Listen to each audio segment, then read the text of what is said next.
Bonjour tout le monde, alors si vous regardez cette vidéo, c'est sûrement qu'on est après le 5 mars 2021, vers les environs 19h30, et que mon passage à N'oubliez pas les paroles a enfin été diffusé à la télé. Alors comme vous avez pu le voir, malheureusement je n'ai pas gagné cette fois-ci, j'étais assez dégoûté en sortant de l'émission, et voilà, cette vidéo, comme je vous le disais dans la précédente vidéo que vous avez vue il y a 2 mois, c'est pour vous donner mon ressenti suite à l'émission, pour vous dire ce que j'ai ressenti sur le plateau et répondre encore à quelques questions que j'avais pas encore le droit de répondre au moment où vous avez vu la première vidéo. Alors tout d'abord, ce que je vous propose, c'est qu'on va décomposer l'émission dans les différentes parties et on commence donc tout de suite avec la chanson d'entrée. Alors pour ma part, j'avais fait plusieurs propositions à la production, donc de chansons d'entrée. Il y avait une chanson de Calogero, une chanson de M, une chanson de Toto et la chanson sur laquelle je suis rentré, qui est celle de Bon Jovi, qui était la dernière que j'avais choisie. Donc la production a retenu la chanson It's My Life de Bon Jovi. Donc l'entrée sur la chanson de Bon Jovi, c'est simple, c'est-à-dire que dès que Nagui prononce votre nom, vous êtes lancé en direction de la scène, et là c'est le moment le plus flippant, où vraiment il y a beaucoup de candidats qui veulent faire demi-tour parce qu'ils se disent non, j'y vais pas, c'est trop flippant, et c'est là où le premier pas est le plus difficile à faire. Une fois qu'on est lancé, on a un petit retour au niveau des musiques avec des baffes sur le côté, et écoutez, c'est parti. Moi pour ma part, une fois que j'étais lancé, c'est simple. J'ai eu beau bosser ma chanson une bonne dizaine de fois pour être sûr de connaître les paroles et d'être à l'aise. Il y a forcément un moment où avec le track et puis surtout le fait d'y être et l'impression du moment, on a un petit trou. Enfin pour ma part, j'ai eu un petit trou à un moment, c'est pour ça que vous voyez qu'il y a un moment où je suis un peu en retard, c'est parce que je me rappelais plus des paroles sur le coup. Et donc ça revient quand même assez naturellement, on chante la chanson, on avance, on se met sur le rang du maestro. Et alors pour ma part, je sais que j'ai regardé tout droit pendant un moment parce que je me disais, il chante c'est bien, mais comment tu bouges, sachant que moi je suis pas d'un naturel à bouger énormément et j'ai pas pris une chanson où on peut faire du Shakira et danser, et où ça reste du rock et on est assez statique. J'ai juste eu quelques ambianceurs et tout qui comme ils dansaient. Moi personnellement j'en ai des coups d'œil à droite à gauche parce que c'était le seul truc sur le moment que j'ai trouvé à faire, et comme vous pouvez pas retenter, vous vous lancez. Vient ensuite la deuxième partie de l'émission, la partie questions-réponses avec Nagui, la petite partie discussion. Alors j'ai enregistré cette vidéo 5 jours après avoir enregistré sur Paris, donc je sais pas encore comment l'émission va être coupée, si elle va être coupée. Je sais que pour ma part, Nagui est arrivé, m'a dit bonjour, et instinctivement je lui ai répondu bonjour, et il y a eu un petit frein, Nagui s'est reculé et j'ai vu que ça avait un peu troublé l'ordre, donc je lui ai dit je suis désolé, pardon. Il m'a dit c'est pas grave et on a repris. Alors je sais pas du tout comment ça va être coupé à l'enregistrement. Mais voilà, donc le bonjour avec Nagui, le bonjour avec la maestro. Et puis vient le moment où Nagui me pose des questions sur la musique, sur la guitare. Et pour être tout à fait franc, je me suis retrouvé face à Nagui, avec sa tête en face de moi.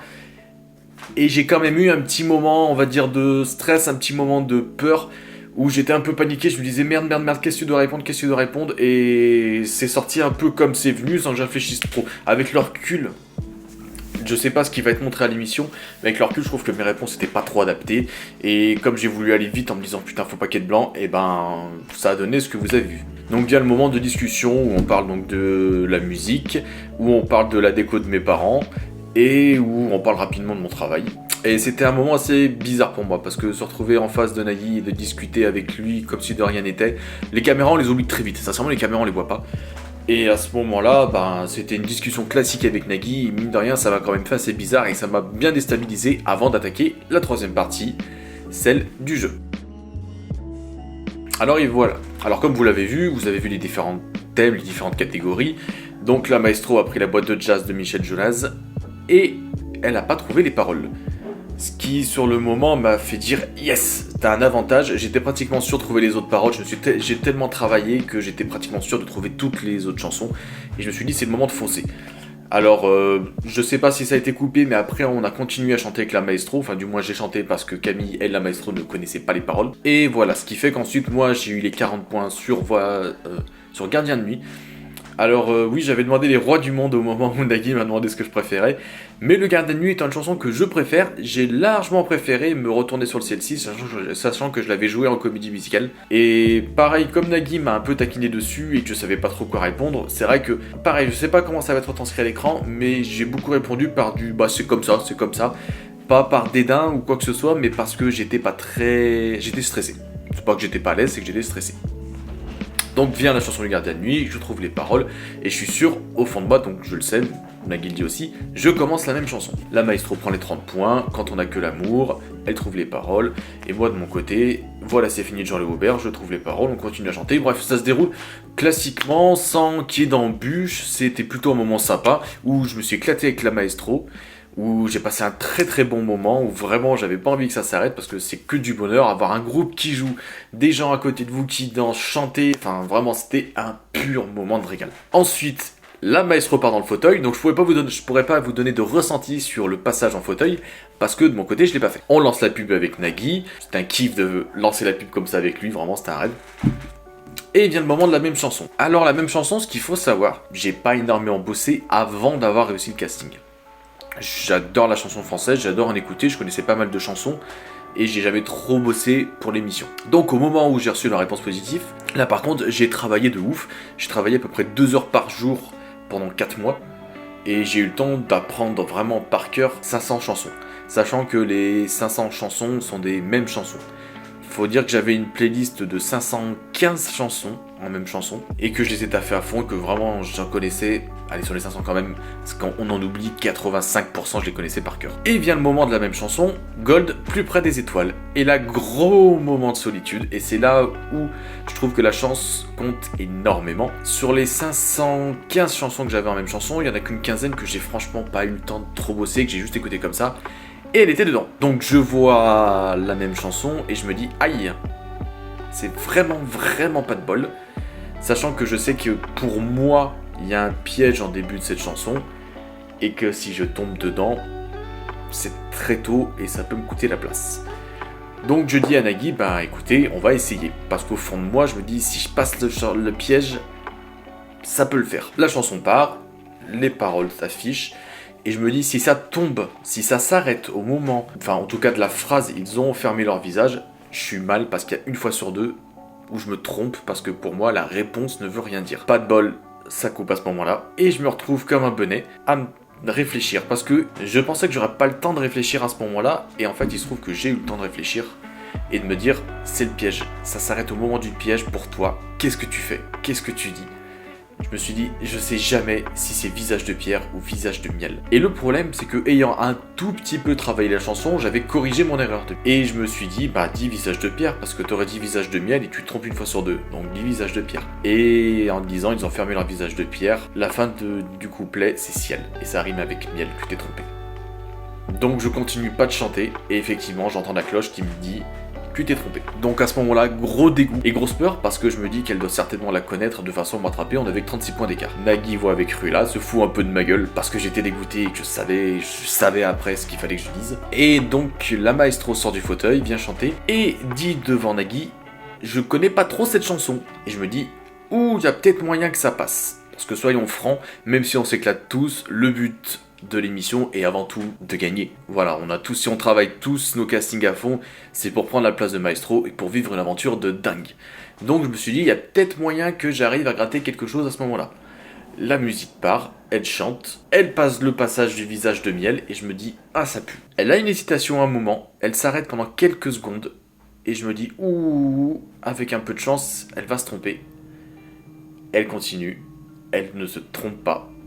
Et elle me bat de justesse, voire, alors je sais pas encore une fois à l'écran comment tout ça sera amené, mais de notre côté, une fois l'émission terminée, j'ai fait 66 points et elle 66 points.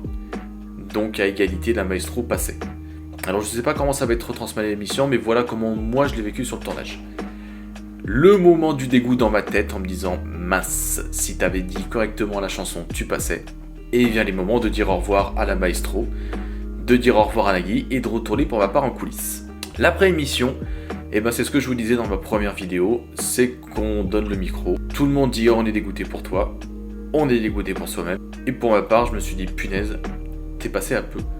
Sans être forcément très dégoûté à la base, car j'avais passé un excellent moment. Je m'étais éclaté et je me suis dit bah tant pis, c'est pas grave. Ensuite la soirée s'est passée, je suis rentré chez moi très rapidement à cause du couvre-feu.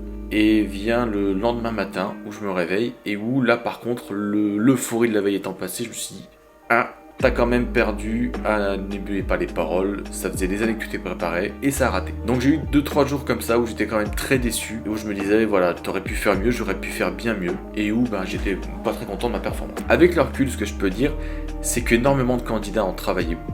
Tous les candidats qui étaient avec moi avaient pratiquement tous travaillé d'arrache-pied. Une femme avec moi qui avait, je pense, travaillé énormément, qui était vraiment calée en même chanson et qui n'est pas passée non plus, tout simplement parce que la chance a fait que la maestro a trouvé toutes les paroles et a fait la même chanson et ça ne lui a laissé aucune chance. Alors que je pense qu'elle aurait pu passer si elle avait pu chanter. Un autre candidat que vous avez déjà vu, donc je spoilerai rien, qui est passé 2 émissions avant moi, habillé tout en rouge, s'est trompé sur un déterminant de la mode du curé, et ça lui a coûté de la place parce que la même chanson Je n'ai que mon âme de Natacha Saint-Pierre, la maestro la connaissait pas, lui la connaissait, et il s'est trompé à très peu de points. Pour beaucoup de personnes, ça se joue à pas grand chose. Et même si c'est décevant, on a encore l'occasion de se rattraper. Certains étaient là à leur 3e voire 4e participation, ils n'avaient plus le droit de passer. Pour ma part, c'était la première, et je compte pas en rester là. Pour ma part, je vais retenter le casting dans un an, je compte bien retourner à l'émission et je laisserai pas ma place. Et j'ai déjà commencé à retravailler des chansons, notamment Gold, que j'ai apprise par cœur comme ça, plus de doute là-dessus, et plein d'autres chansons que j'ai déjà mis en playlist et que j'ai déjà commencé à travailler, parce que je compte bien retourner au casting, je compte bien me ramuser à nouveau, à refaire l'émission, et je compte bien retenter ma chance à nouveau. Voilà un petit peu mon ressenti de l'émission en elle-même. J'espère que mon passage télé s'est bien passé, j'espère que vous avez apprécié le passage en lui-même, et puis j'espère que mes vidéos vous auront permis de vous imaginer un peu mieux sur le casting, sur le plateau, sur comment se passent les quelques jours avant d'y aller, et qu'elles vous ont donné envie de continuer, de rien lâcher. Personnellement, je vous laisse sur cette petite vidéo qui sera relativement courte. Je vais retourner travailler un petit peu. Et puis écoutez, je vous dis un de ces jours en commentaire, un de ces jours peut-être en vrai, et surtout pour moi le plus important, j'espère, un de ces jours à la télé ou sur le plateau de l'émission pour tourner ensemble. Ciao ciao.